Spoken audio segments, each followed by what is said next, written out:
Hours after the inauguration of President Biden, and one of our confirmed speakers, we were very pleased to have had Dr. Tony Allen, who's the president of Delaware State University, as a confirmed speaker, but I couldn't think of a better excuse. He happened to be in charge of the inaugural committee for President Biden today. So we celebrate the fact that he was able to play that important role and unfortunately is not able to join us, but we're very pleased to have Dr. Aminta Bro with Bsu State University, Dr. Saul Peterson, who is the Executive Director of New Jersey Campus Compact, Dr. Michael McDonough, the President of Raritan Valley Community College, Ms. Lori Moog, Director of Service Learning for Raritan Valley Community College, and our wonderful colleague and co-sponsor, Dr. Ellie Fogerty, who is the lead Vice President, Institutional Field Relations with the Middle States Commission on Higher Education.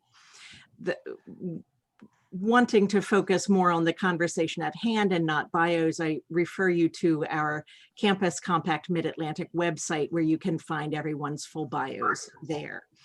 But without further ado, coming back to the context for this conversation, why is mission and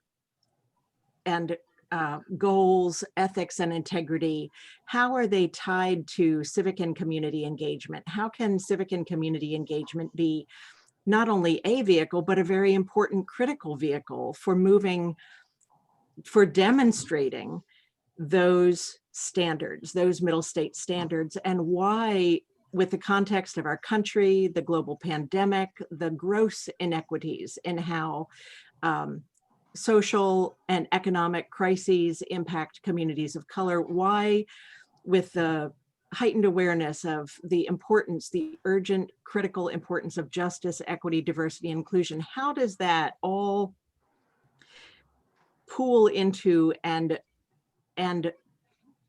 make all the more important the connection with the missions and the goals of higher education institutions to address and serve our larger society and our larger community. So with that, I would love to turn the floor to Dr. Ellie Fogerty.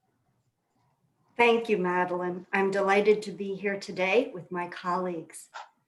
So as we ask ourselves, why does civic and community engagement matter to and connect with the MSCHE standards 1 and 2? And why does this work matter now? For the broadest possible declaration, you can begin right with the preamble to our standards to find that an MSCHE accredited institution can state with confidence, our students are well served, society is well served. And the global and national challenges of today are pushing us to ask ourselves, are our students well served? Is society well served? There is a greater responsibility now more than ever to be able to demonstrate the joint benefit of higher education.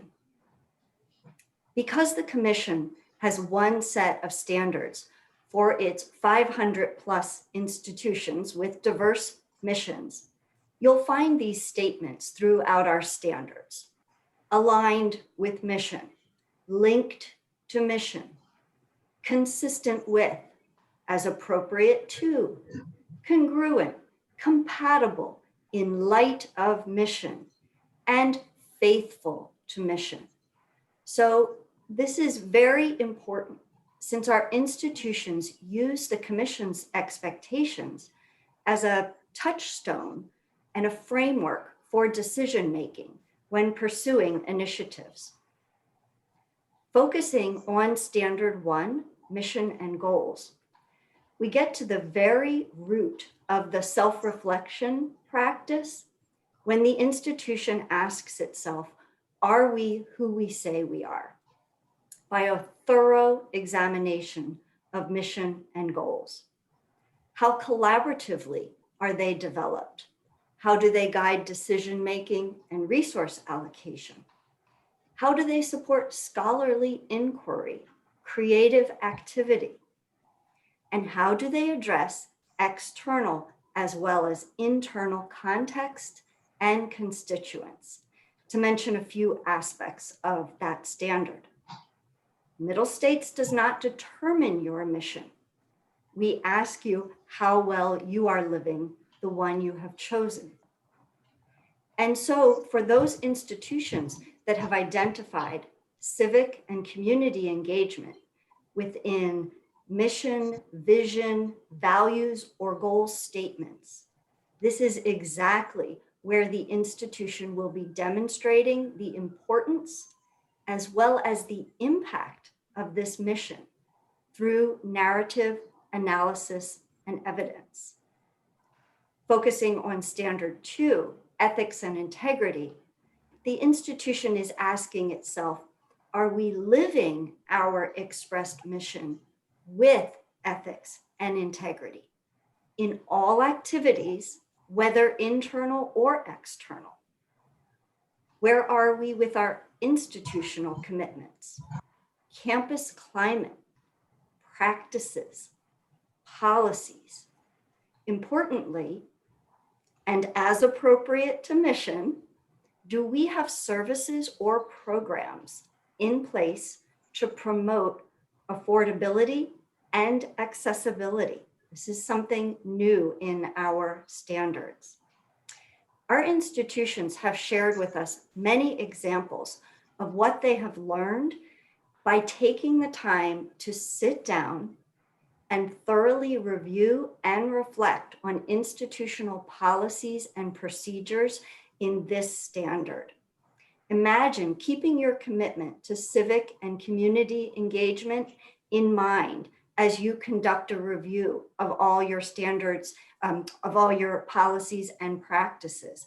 What a useful approach to a required activity.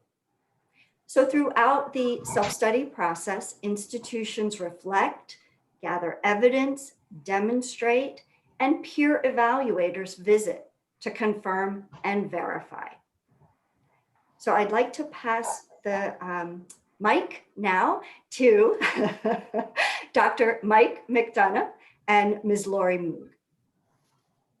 Thank you, Ellie. And Lori, if okay with you, I'll provide a very brief overview, and then I'll turn to you. So let me say good afternoon to everyone. And I really can't think of a more appropriate day to echo my colleague than today, than to have this conversation. I'm also very fortunate to be included in this group. You will soon discover I'm a bit of a fraud, but my colleague is here and will say some incredibly insightful things. We find ourselves, I think, in our sector, in an extraordinary moment of challenge and disruption and change. And I think this topic is a central part of that conversation. And I want to just take a few minutes then to pull at some threads that I hope are related to the topic and to Ellie, as you so eloquently outlined, those standards. So let me begin with mission. Let me begin with our institutional mission. And I want to ask you to think of mission as rooted in some very distinct communities. And that at the end of the day, for community colleges, mission is always about place. And the mission for community colleges and for our community college is defined not only by geography, but by our students, by the dynamic characteristics of the students that come to this institution every day. And as a side note, one of the devastating impacts of the pandemic has been to rob our students of a sense of community and a sense of home. And it's been an interesting exercise for us to try to do what our students have done for years, which is create community engagement. It's been interestingly reversed. So who are these students that we serve? So we serve in large numbers students of color. We serve immigrant and undocumented students. We serve first-generation students. And we serve students from low-wage earning families. They comprise our population. So our mission, our responsibility to those students, to echo Ellie, is to provide affordable access to post-secondary education for those residents who confront a variety of educational, racial, and economic inequalities. For our college then, serving those students, engaged citizenship, community engagement is not something extra. It's not an add-on or an option. It's a vital and central outcome. It's a defining characteristic of their education. Because at the end of the day, our democracy is deliberative and intentional. It requires your engagement and it requires your labor. And we have seen that without that, it is too fragile and too easily broken. So this past year has really put into relief, I think, that mission. It's been a year of an unchecked public health crisis, of bitter partisanship in public discourse, and of these anguished pleas for racial justice. So I would argue that engaged citizenship and community engagement has never been needed more than it is today. And to go to one of those wonderful expressions in the standards, that's in the public interest. That's the public good of higher education. And that's inextricably linked to community engagement and engaged citizenship. So we've made an intentional effort at this college to wed the classroom experience of our students to that outcome. We try to make certain that our students take content, skills, and competencies learned in the classroom into the communities in which they live, work, and study. So we have opted for service learning as the vehicle to do that. We've done that for various reasons, and I'll let Lori speak about that. For this purpose, though, I want to end with two observations or two thoughts. If we really are focusing on the public purpose of higher education, and we're a public institution funded by counties, and we're funded by the state, and funded through tuition and fees by the federal government, it must be our mission to confront those inequities in our students' lives. It must be that we provide our students pathways to economic and racial justice. It must be that our experiences, our mission, the way we exhibit ethic and integrity, we must model empathy and compassion for our students. That must be an outcome. And we think that you realize that by connecting the classroom to the world, by connecting learning to action, by making, whether, for example, we're asking students to address the inequities of the composition of juries. So many of our students live in communities where the juries in criminal trials do not reflect the population of that community, or whether it's our students becoming engaged in voter registration initiatives, understanding how votes are being suppressed and recognizing solutions, community-based solutions for that. Or because we're a second chance Pell institution, whether it's our students advocating that Pell grants be eligible for incarcerated students, or asking Phi Theta Kappa to admit incarcerated students into their memberships. And I just want to end with a very brief recognition of the democracy commitment. The democracy commitment was begun about 10 years ago, and it was an effort to revitalize our students' interest in democracy, to help them understand what engaged, ethical, active citizenship looked like. One of the organizers was Dr. Brian Murphy, formerly the president of De Anza College, and he takes us all the way back to the beginning of my remarks about mission. He said that really institutions of higher education are stewards of place. And so I want us to think about what that means. And it does take us back to mission. And I think at the end of the day, we must be deliberative and we must be intentional. And we must, I think, ask our students to be civically minded and to engage in community work.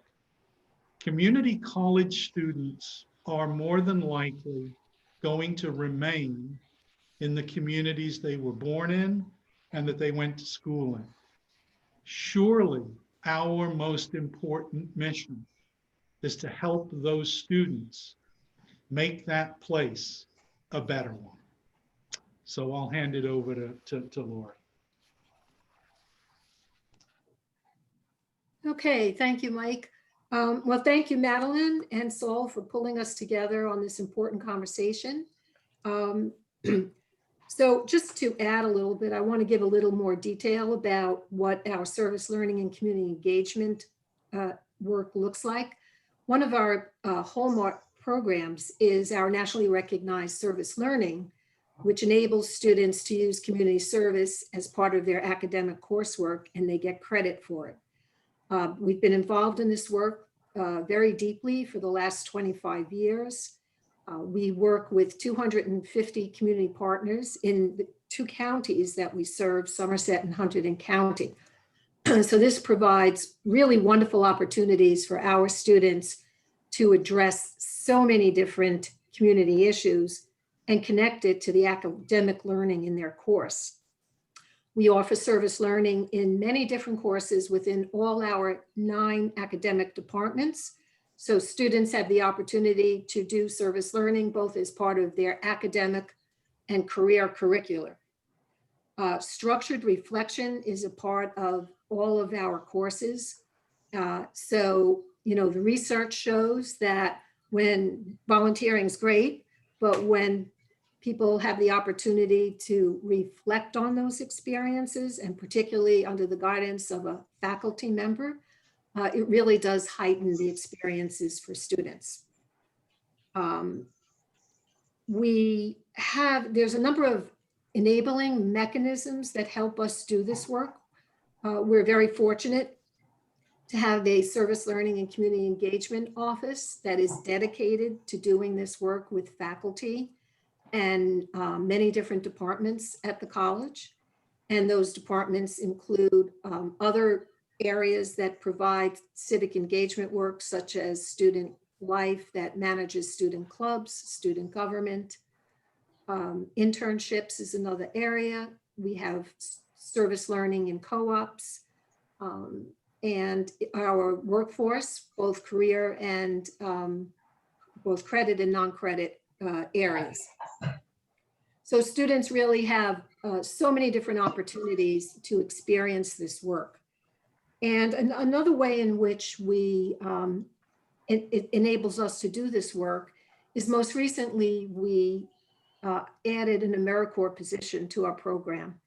And, I really want to thank President McDonough and Saul for having this opportunity, because it's really been such a great way of deepening the work that we do. So not only do we have this very large comprehensive service learning program, but now we're digging very deep and finding students who want to do civic engagement as a co-curricular activity, and we're supporting those efforts to do so.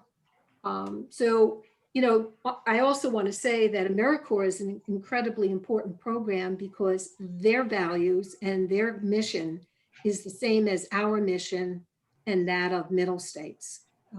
I would encourage any college who's interested in expanding their work to consider AmeriCorps. And lastly, another enabling mechanism that sometimes isn't talked about, but is good leadership. Again, you need a president who is interested in having these kinds of experiences on our campus.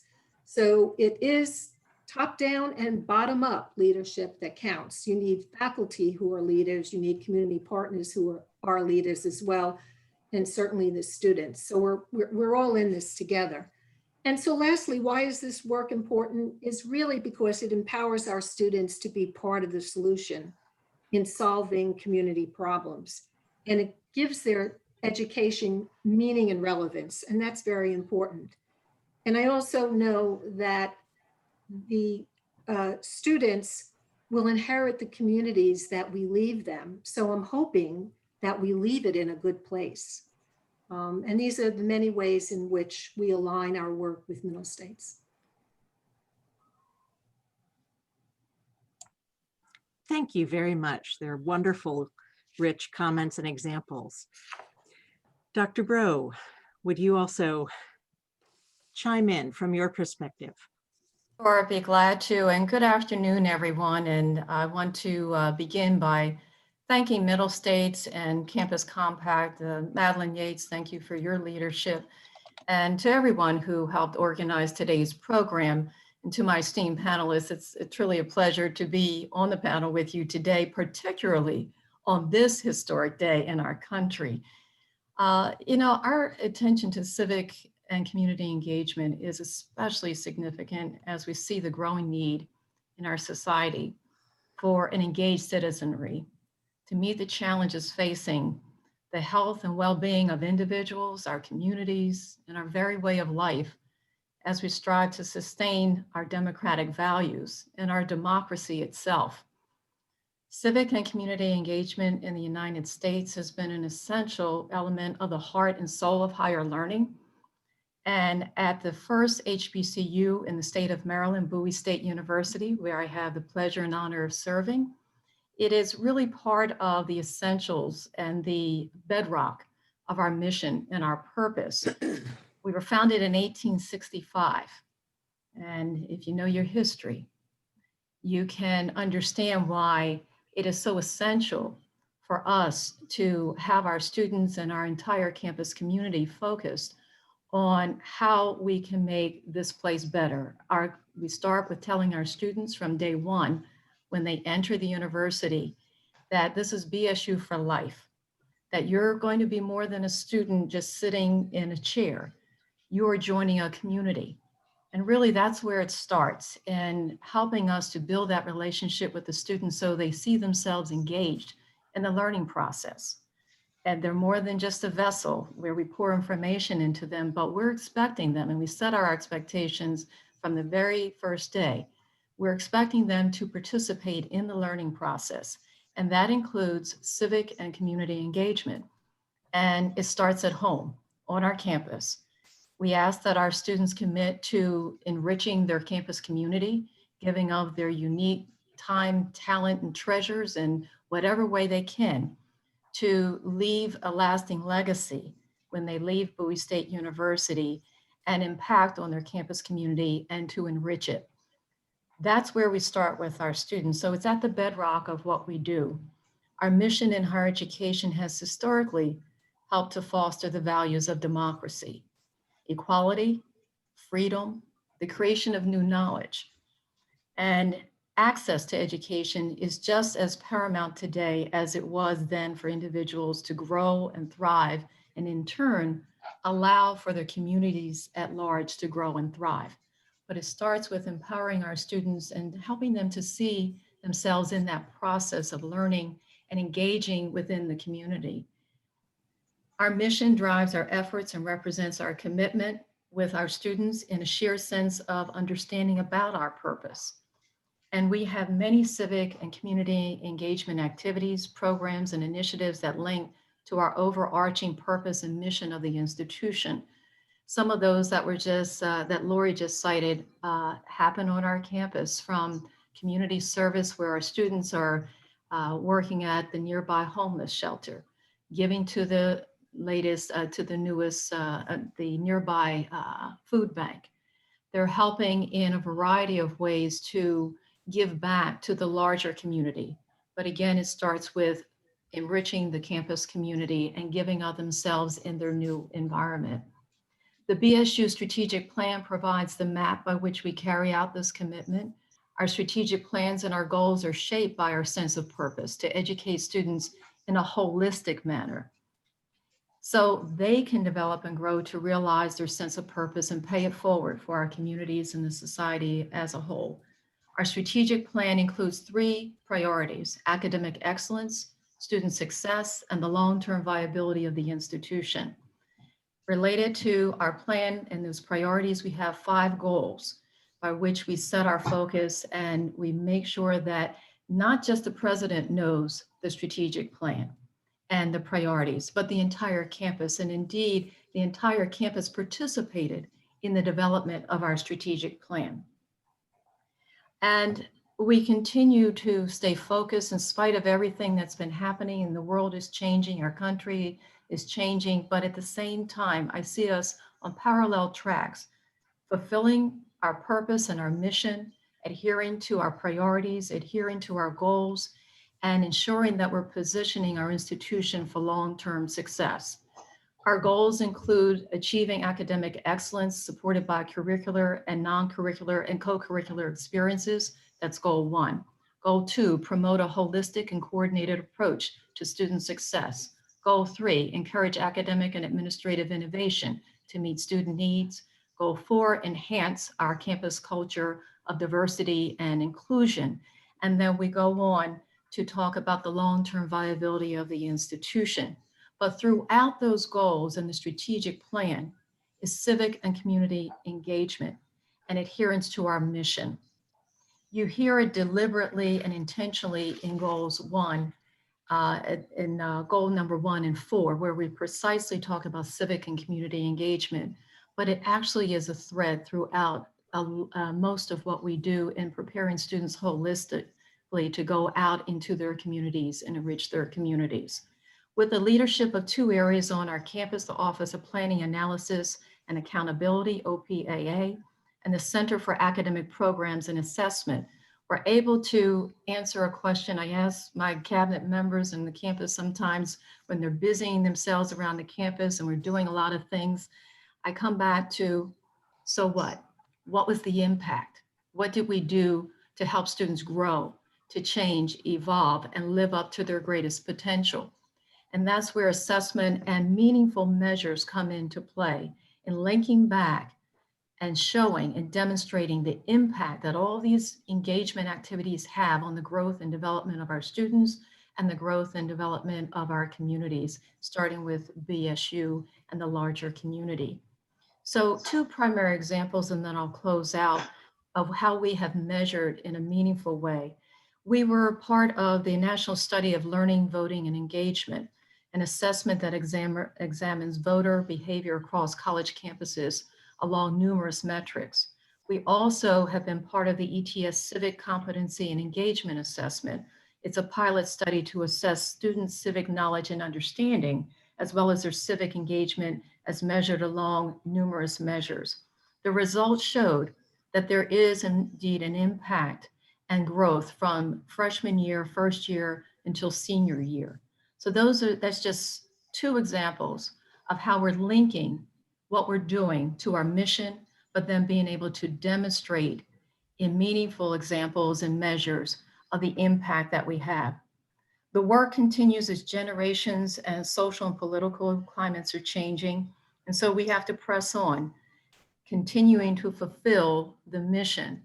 And that is, as it was over 150 years ago, preparing citizens to give back to their communities and enrich our society and our democratic way of life. Thank you. Thank you, Dr. That was outstanding and very, very grounded in the standards 1 and 2. It was excellent.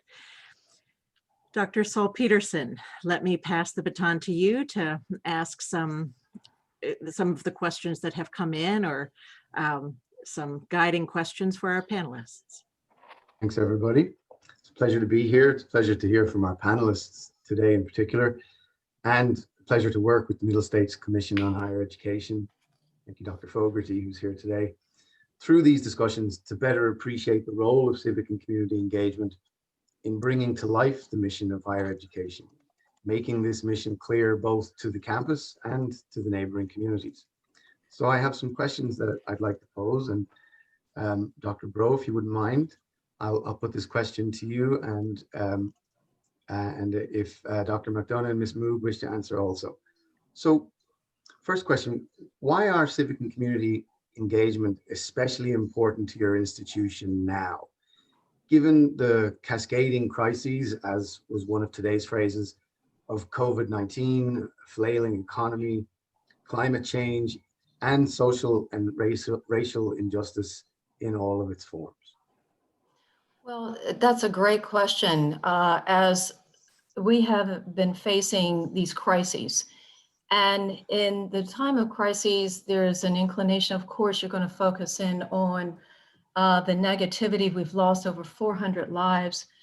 We've seen social justice in very vivid ways as we've watched our screens and seen what has happened in our communities across the country. But in the time of crises, there is also opportunity for us to learn and to grow and to find out how we can become even better. What have we learned throughout the crises that we've been facing? What we've learned is about, in one case, about the disparities that COVID-19 has had in our Black and Brown communities. We've learned from higher education that there's a huge digital divide. When did we use that term? Did we really talk about digital divide as much as we have during this pandemic? Because it highlighted the disparities and inequities that are in our society. And going back to my comments earlier, we are in a position in higher education to do something about these disparities, about the social ills that we're facing today. And so I encourage higher education to be the solution, to help be that solution, as we have been for many, many years, since the early times and since our roots, in providing learners to think critically, to have analytical skills, to do the problem solving that we need. Yes, study in your respective disciplines, but take all of that. And as we ask our students when they come in, so what is your purpose? What is your purpose for all that you have learned? And what are you going to do to make life better? How are you going to use what you have learned? So I think this is the time when we need to rise to the occasion and come together to address issues of the social inequities. And at Bowie State University, just this past year, late in the year, we signed on to a new agreement with the University of Maryland College Park to address, we formed a social justice alliance during the pandemic, during the height of this crisis, to bring our communities together so that we can unite around these issues. And that came as a result of a crisis that the campuses faced back in 2017 when one of our students was lost through a heinous act of violence where he was murdered. And it was at the hands, unfortunately, of another student at the University of Maryland College Park. But rather than us going to our separate corners, here we are uniting around that tragedy to bring our campus together. So I think this is the time when we can just use that as one example where we can do something about the crises that we're facing. Thank you. Ms. Moog or Dr. McDonough, would you like to add to that? So I think this past year has merely accelerated some troubling challenges that we've been seeing for a number of years. And, you know, one of the crisis moments that we're facing is the number of students that are not accessing post-secondary education. And I think we should all be concerned about that. And so a lot of our work is in trying to better understand our K through 12 partnerships, trying to better understand providing pathways for students beginning in 8th grade for potential academic and career exploration. How do we address college readiness? How do we help? And this is, you know, not without controversy, right? Well, depending on what kind of political county you live in. How do we better partner with faith-based groups, with community groups to have, for example, Super Bowl FAFSA fill-out days because our students are not applying for financial aid. So we really are, this campus becomes the hub for those wider community efforts, right? I mean, I think one of the things we're seeing, take something very specific, we're seeing in our community the collapse of a lot of nonprofits that were doing critical work for the communities.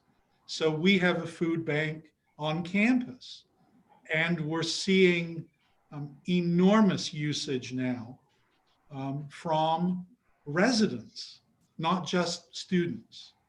And so how do we respond to that? How do we fund that? So I think this past year has merely brought into incredibly sharp relief worrying trends that I'm seeing in our students. Could I add just one other point? Because I think this day, in some respects, might be seen as, okay, we're done. You know, the inauguration happened, we move on to the four corners of the world, and we go back to everything as it was. This is really the time, it's a beginning.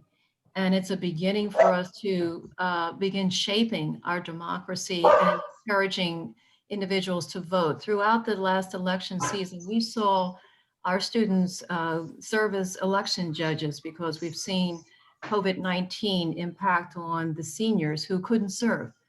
Students stepped up and they served as election judges and worked at the polls. Through the census last year, when that was underway, it was a time to have learning opportunities. So again, as we march on from this day, this inaugural day, I hope that higher ed, our institutions are thinking about really ramping up to engage students in new ways, looking at the next election. Don't wait until right before, but rather this is the time to do that and think about the learning outcomes and think about where we need to be positioned as we move forward beyond today's events. I smile because I, like my colleague Madeline, have worked with presidents for well over a decade, and I always find you to be the believer in chief at your institution. There is no knocking your ability to believe and your ability to always find a way to find the light in any sort of darkness. So I want to thank you both for that. Madeline, just briefly, did you have a comment about the Q&A function before I go into the next question? Sure, I just wanted to remind participants on the call to write in using the Q&A function to offer any further questions. Okay, and while we await those and read through those, I'll pose my next question. And this is open to anybody on the panel who would like to respond. Obviously, Dr. Fogerty's sitting quietly listening, and Ms. Moo, we haven't heard from you yet, but this is open to all the panelists. So reflecting on our conversation today and on the day that we find ourselves in, how does civic and community engagement help your institution meet the Commission's standards? And specifically standard 1 and 2. Okay, thank you.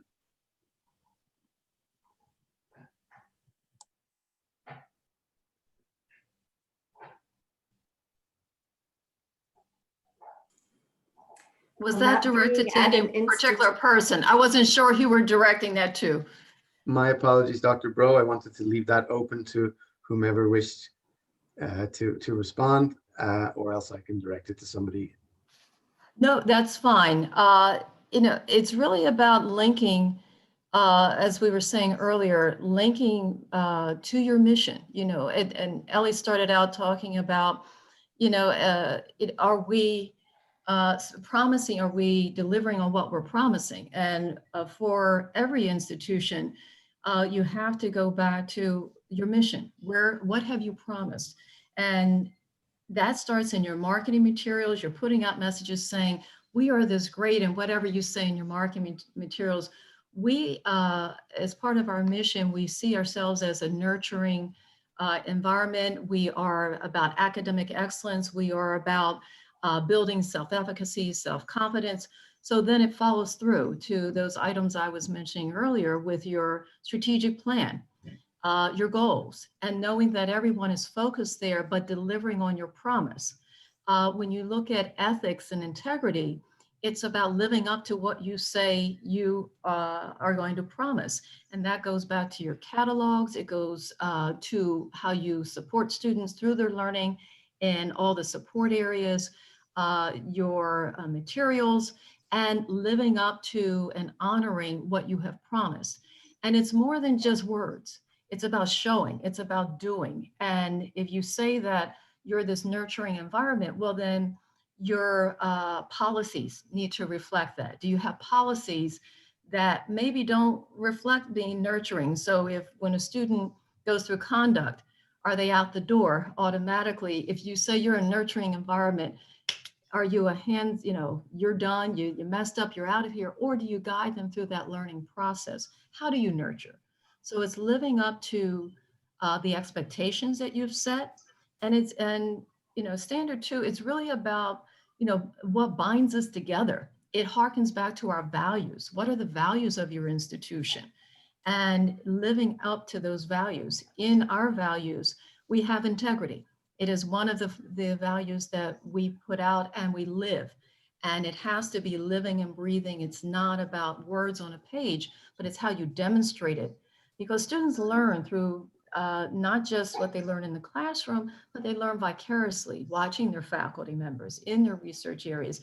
When they go to pay their bills, how are they treated? And so the learning happens everywhere, but it's adhering to what you promise and doing that across the board in what you say, your materials, and living it out each and every day so that students feel that they see that, and then you measure it. Are you able to demonstrate what you promised? And that comes back to the assessment. Thank you, Dr. So Bro. on that note, I'm just going to jump in and say I totally agree. It's really very, very important to assess your learning outcomes. And it's very important to collect data so that you can do that. And really what happens quite often is that we're so busy doing this work that we forget to document everything that we're doing that's so important. And you use it as a process of continuous improvement. So one of the things we do at Raritan Valley Community College is we have a student engagement transcript. And that's an official transcript from the college, just like the academic transcript. And it will document that students did service learning in a particular course, the placement, and the hours. And because we share that document with different departments at the college, students also have the opportunity to put down their participation in clubs, in student government, in internships, in events that they may be participating in that are, meet the goals of this work as well. And we're getting tremendous, this is huge for students. So our students love it, our faculty love it. And what we're finding is that the colleges, admissions offices, and employers are loving this and using it in their work. And so I don't think it's a stretch to say at this point in time that many colleges and universities are including service learning, community engagement as part of the criteria for admissions, whether it's implicit or explicit, but it is something that they're looking at. And what is happening is that because more and more college students and even high school students are getting involved in this work, they've raised the bar. So I think it's so important that we keep our students competitive and that we provide these opportunities to them and that we document that work for them. I had a student, just a case in point, I had a student who came to our college thrilled that we had this student engagement transcript because she went to another college for 4 years, was really actively involved in clubs and all sorts of civic engagement work. And she has nothing to show for it. So she was really thrilled that she'd have this opportunity as she made a career change to be able to document this work. Likewise, employers are looking at students' records in their student engagement transcript and using these experiences as part of the hiring process as well. So, I think it's very, very important that we look at ways in which we not only recognize our students for their achievements, right, but that we put together some kind of documentation that remains a permanent part of the college. I had a student who was at the college probably 10 years ago, was applying for a position in forensics in Colorado, and the chief called and said, student said he did service at your school. It's important to us. Can you verify this? And it was that easy to send him the transcript. This is another way in which we help our students, with this work. The other thing that I do want to add to this in terms of assessment, the Carnegie Foundation Community Engagement Classification is a really great framework for institutions to collect information about what they're doing and benchmarking it so that they get this institutional designation. And even if you don't, it's really a great process to go through. And I serve on the National Advisory Board for the Carnegie Community Engagement Classification. And I'm mentioning this because in 2024, which we know is going to come pretty quickly, will be the next opening for the classification. And so my pitch to people is that you really start thinking about these things and you start putting information together, material together, because I know it's a very painful process for many institutions to do this. It's very demanding work, but it's very, very important.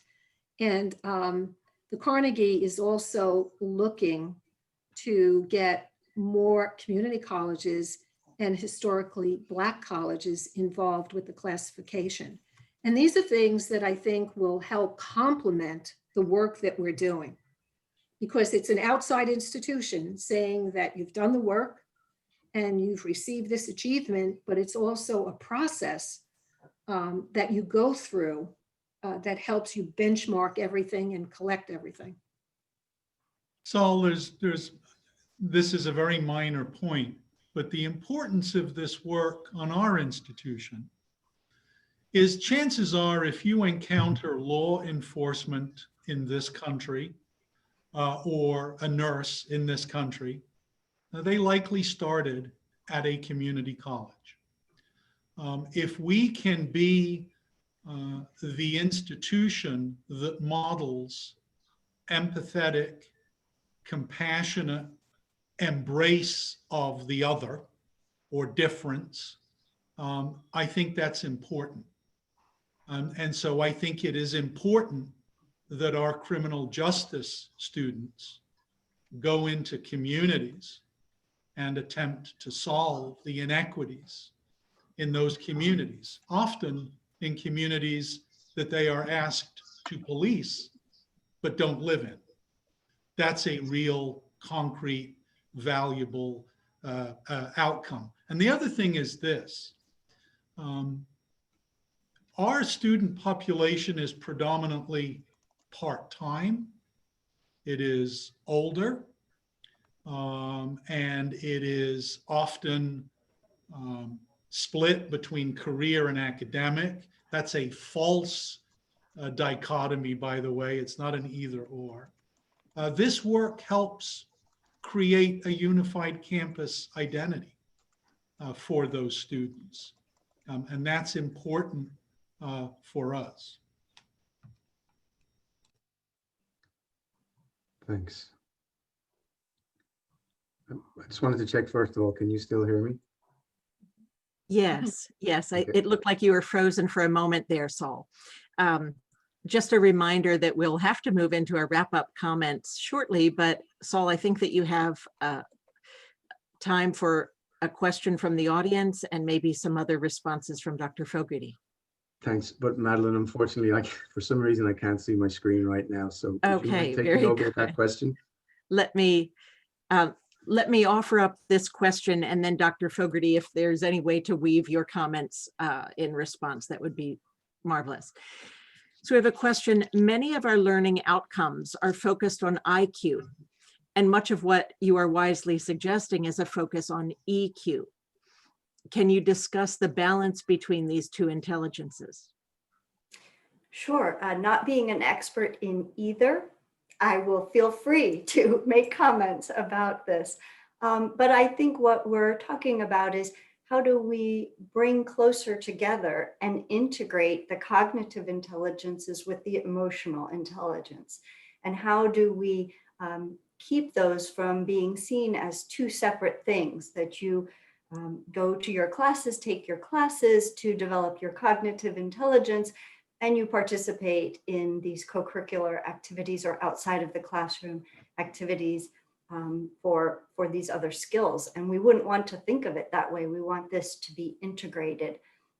And so I certainly don't think that the transcript, being separate needs to continue that way. If there is a way to integrate that, or in the spirit to integrate that, show students how to incorporate that into their resumes and to speak about that they not only during their time in higher education develop these cognitive skills, but also these emotional skills. And so I think bringing that together would be the goal, and helping students express that, explain that, and live that. So I think that would be my answer there. And then in a closing comment, I think for us to remember to have the joint benefit that I spoke of, that students be well served and society be well served.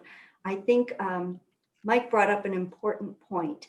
If the nonprofit community with whom we have been working through Campus Compact initiatives is failing, needs support, is in a transitionary period right now because of the global pandemic, economic situation, and racial crises, then how do we partner in order to serve the needs of our community if the place we would normally go to partner is still suffering and in fact may have closed down? So I think remaining focused on that joint benefit, the needs in our communities have not disappeared.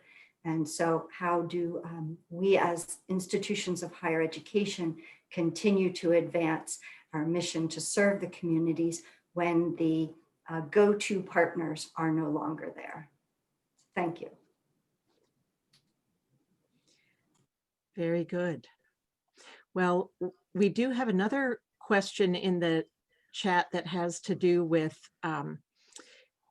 resources regarding logging the activities and the efforts, but I actually think that I'll defer that more to our next webinar, which will be coming up in March, which deals with standards 3 and 4.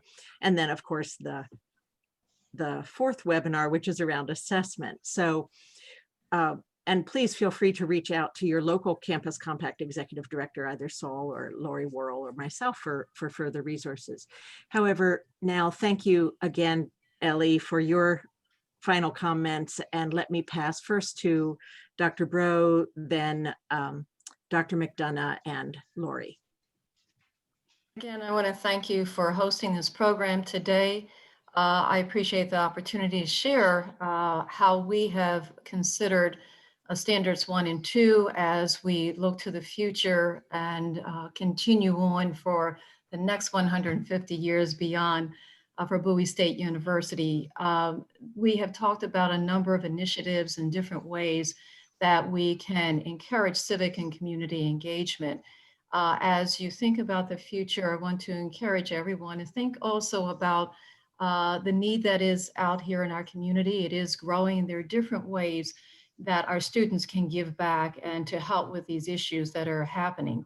One of the areas that we haven't touched upon, I just wanted to highlight, is social entrepreneurship and making sure that our students understand there are different ways of giving of their time, their talent, and also raising funds in ways and having businesses that don't just look at the bottom line, but also serve the greater good.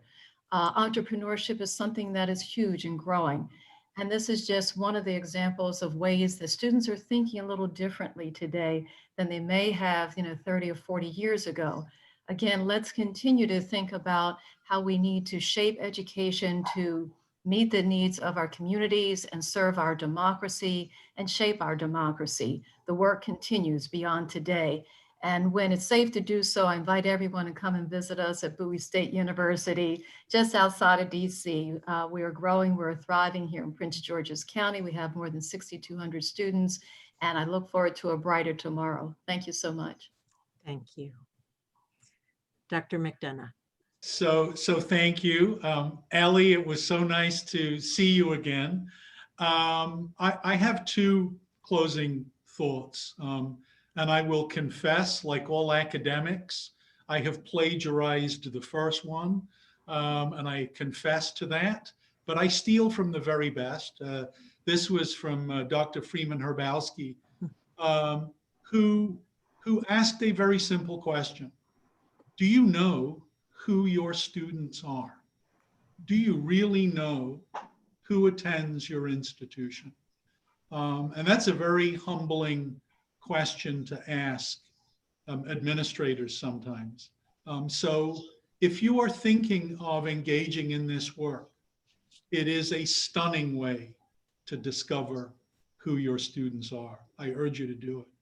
And the second thing is this. One of my favorite poets, and I have to say this because I'm in New Jersey, is William Carlos Williams, who urged us all to leap into the filthy Passaic. And what he means by that is you have to embrace the world.